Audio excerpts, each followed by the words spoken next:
Left ഇത്തരം ക്ഷേമ പദ്ധതികളുടെ കാര്യത്തിലും വികസനത്തിൻ്റെ കാര്യത്തിലും പറയുന്ന കാര്യങ്ങൾക്കൊക്കെ അവർക്ക് കുറച്ചുകൂടി മുന്നോട്ട് പോകാൻ പറ്റിയിട്ടെന്നാണ് എൻ്റെ ഒരു റീഡിങ് കേട്ടോ. കാരണം ഇതിന് മുമ്പ് മുഖ്യമന്ത്രി ഒരു വാർത്താ സമ്മേളനം നടത്തിയാണല്ലോ അപ്രതീക്ഷിതമായിട്ട് ക്ഷേമ പെൻഷൻ അടക്കമുള്ള സംഗതിയെല്ലാം ഉയർത്തി പ്രഖ്യാപിച്ചത്. അത് നടപ്പിലാക്കുകയാണല്ലോ ചെയ്തത്. ക്ഷേമ പെൻഷൻ പോലുള്ള കാര്യങ്ങൾ, അല്ലെങ്കിൽ അങ്കണവാടി ജീവനക്കാരുടെ കാര്യം, ഹെൽപ്പർമാരുടെ കാര്യം, ഈ കാര്യത്തിലൊക്കെ പ്രഖ്യാപിച്ചിട്ടുള്ള ലക്ഷ്യത്തിലേക്ക് എത്താൻ വേണ്ടി പരിശ്രമിക്കുകയും ഒരളവോളം എത്തുകയും ചെയ്ത ഭരണകൂടങ്ങളാണ് ലെഫ്റ്റിൻ്റെ ഭരണകൂടം. പ്രത്യേകിച്ച് പിണറായി വിജയൻ്റെ അവസാന കാലം ഈ രണ്ടാമത്തെ ടേം നമുക്ക് കാണാൻ പറ്റും. അതിലെനിക്ക് അങ്ങനെ ഒരു അഭിപ്രായ വ്യത്യാസം ആ കാര്യത്തെക്കുറിച്ചില്ല.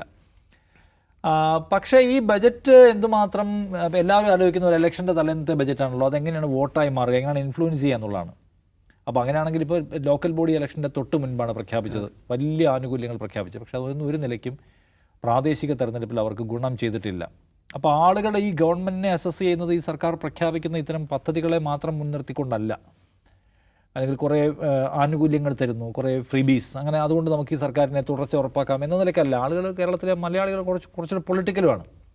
രാഷ്ട്രീയമായി സർക്കാർ എവിടെ നിൽക്കുന്നു, ഇടതുപക്ഷം എന്ന മൂല്യവുമായി നിങ്ങളിപ്പോൾ എവിടെ നിൽക്കുന്നു, നിങ്ങളുടെ കയ്യിൽ എത്ര ഉണ്ട് ആ മൂല്യം ബാക്കി, നിങ്ങൾ കേരളത്തിൻ്റെ ഒരു സമാധാന സൗഹാർദ്ദ ജീവിതത്തെ എന്തുമാത്രം നിങ്ങൾ ഹെൽപ്പ് ചെയ്യുന്നു, ഭരണകൂടം എന്ന നിലയ്ക്കുള്ള നിങ്ങളുടെ ഒരു ആറ്റിറ്റ്യൂഡ് എന്താണ്, ജനങ്ങളുടെ സർവീസാണോ അതോ ഭരണം എന്ന സ്വഭാവം എന്ന അഹന്ത നിങ്ങളെവിടെയെങ്കിലും ബാധിച്ചിട്ടുണ്ടോ, പോലെയുള്ള അഴിമതി നിങ്ങളെ ബാധിച്ചിട്ടുണ്ടോ, നിങ്ങളുടെ ആളുകളും എവിടെയെങ്കിലും ഫണ്ടിൽ തിരിമറി നടത്തുന്നുണ്ടോ, നിങ്ങളുടെ അധികാരികളുടെ മക്കൾ കോടികൾ വാങ്ങിച്ചെടുക്കുന്നുണ്ടോ, ഇതുപോലുള്ള കാര്യങ്ങളും ആൾക്കാർ ഓഡിറ്റ് ചെയ്യും.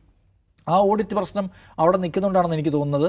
പ്രാദേശിക തെരഞ്ഞെടുപ്പിൽ, തദ്ദേശ തെരഞ്ഞെടുപ്പിൽ ഈ ആനുകൂല്യമൊക്കെ പ്രഖ്യാപിച്ച ശേഷവും സർക്കാരിന് തിരിച്ചടിയുണ്ട്. അതുകൊണ്ട് ഇന്ന് പ്രഖ്യാപിച്ച ഈ ബജറ്റ് വരാൻ പോകുന്ന തെരഞ്ഞെടുപ്പിനെ ഏതെങ്കിലും നിലയ്ക്ക് നിർണായകമായി സ്വാധീനിക്കാൻ പോകുന്ന ഒരു ഘടകമാണെന്ന് എനിക്ക് തോന്നുന്നില്ല. ആളുകൾക്ക് പൊതുവേ ഒരു തീരുമാനം ആൾക്കാർ സർക്കാരിനെ കുറിച്ച് എടുത്തിട്ടുണ്ടെന്നാണ് എനിക്ക് തോന്നുന്ന ഒരു കാര്യം. അതിൽ ചില മാറ്റമൊക്കെ വരുമായിരിക്കും, 2-3 മാസം കൊണ്ട് ബാക്കിയുണ്ടല്ലോ. പക്ഷേ ഈ ബജറ്റ് ആ നിലയ്ക്ക് ഹൈലി ഇമ്പാക്റ്റ്ഫുൾ ആയിട്ടുള്ളതാണെന്ന് തോന്നുന്നില്ല. ഇത് വർക്കായാൽ കേരളത്തിന് നല്ലതാണ്. വർക്കാകണമെന്ന ആഗ്രഹത്തോടെ പ്രവർത്തിക്കുന്ന ധനമന്ത്രിയാണ് നമുക്കുള്ളതെന്നാണ് എനിക്ക് തോന്നുന്നത്. അദ്ദേഹത്തിൻ്റെ ഒരു ട്രാക്ക് റെക്കോർഡ് നമ്മൾ എടുത്ത് പരിശോധിച്ച് നോക്കുമ്പോൾ പ്രഖ്യാപിച്ചിപ്പം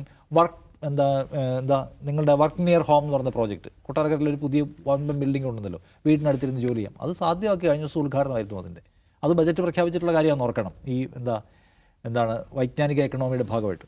അപ്പോൾ കുറേ ദൂരം മുന്നോട്ട് പോയ സർക്കാരാണ്. അപ്പോൾ സർക്കാരിന് എനിക്ക് തോന്നുന്നു മൊത്തത്തിലൊരു കേവലം ബജറ്റ് ഒരു വാചാടോപം കവിത പ്രഖ്യാപനമൊന്നുമല്ല, അവർക്ക് ചില കാര്യങ്ങളൊരു പ്ലാനുണ്ട്. പക്ഷേ ഇത് ഒരു ഫാക്ടറാണ്, മേജർ ഫാക്ടറാണോ ഇലക്ഷൻ ചോദിച്ചാൽ എനിക്കങ്ങനെ ഇപ്പോൾ തോന്നുന്നില്ല.